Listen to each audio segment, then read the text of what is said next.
At ito nga naman guys, yung karugtong na aming video. At andito po kami ngayon, nagkarga po kami ng produkto na dadalhin sa Maynila. At ang tawag nga pala dito guys ay marble chip. Ito yung bagong produkto na ginawa niya ng anak ng amo namin na si Kuya Jojo. At ito po yung bagong negosyo niya.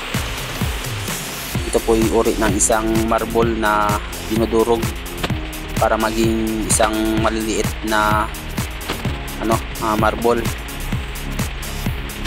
At ito po yung ginagamit sa design sa bahay at sa mga park.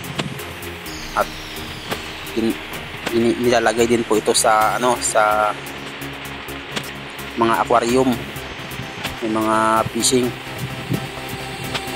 At ito nga pala yung bagong produkto ng anak ng busing namin, si Kuya Jojo. At ayan nga po siya sa loob, nagbibilang kung ilan yung nakarga. At ito po ay pangalawang trip na namin.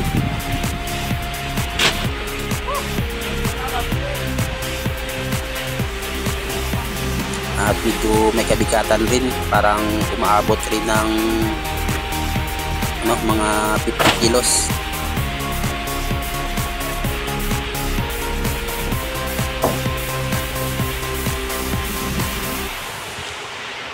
At ito pong batong to ay isang napakaputi po yung batong to, at saka napakaganda talagang design. At may mga sukat din ang mga batong ito, may 1, 2 hanggang 3, merong 4 at meron ding 1/4. May mga sukat po yung mga laki ng marble chips na to. Ito na po yung bago na ginagawa ngayong taon, kasi pinagbabawal na yung paghuhukay ng pebbles sa doon sa kabilang barangay, yung tinatawag na Pebbles Country. Ito na lang po yung medyo pinapayagan na magmina marble.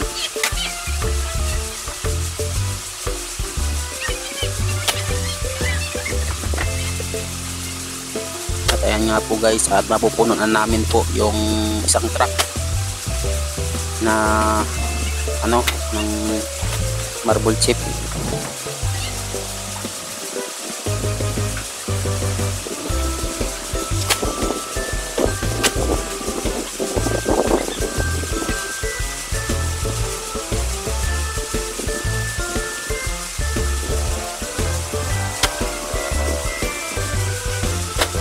At kailangan namin magmadali kasi mayroon pa kaming isang trip na memorial.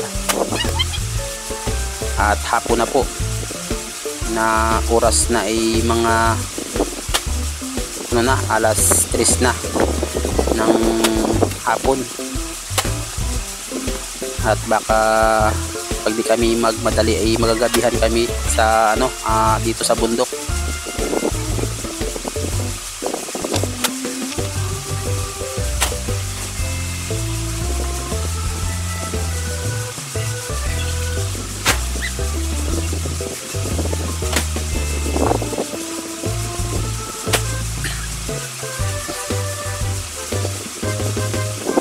At ito na po, at nas forward ko na po yung video na to kasi napakahaba.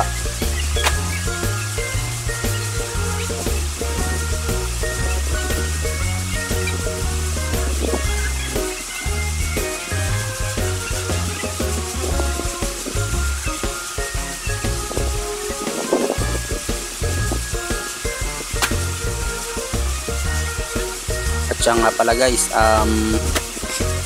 yun sa mga nanonood ng aking video, paki-follow na lang po sa aking Facebook page. mag-iwan po kayo ng bakas sa comment section sa mga hindi ko pa na-follow, kasi lahat po ng gusto magpa-follow sa akin ay pinapollow ko po, at palagi po akong active sa aking video. Palagi po akong humahawak ng cellphone, kaya monitor ko po yung mga pumapollow sa akin at hindi ko pa po na-follow. Kaya mag-iwan lang po kayo ng comment sa akin sa baba para matulungan kayo.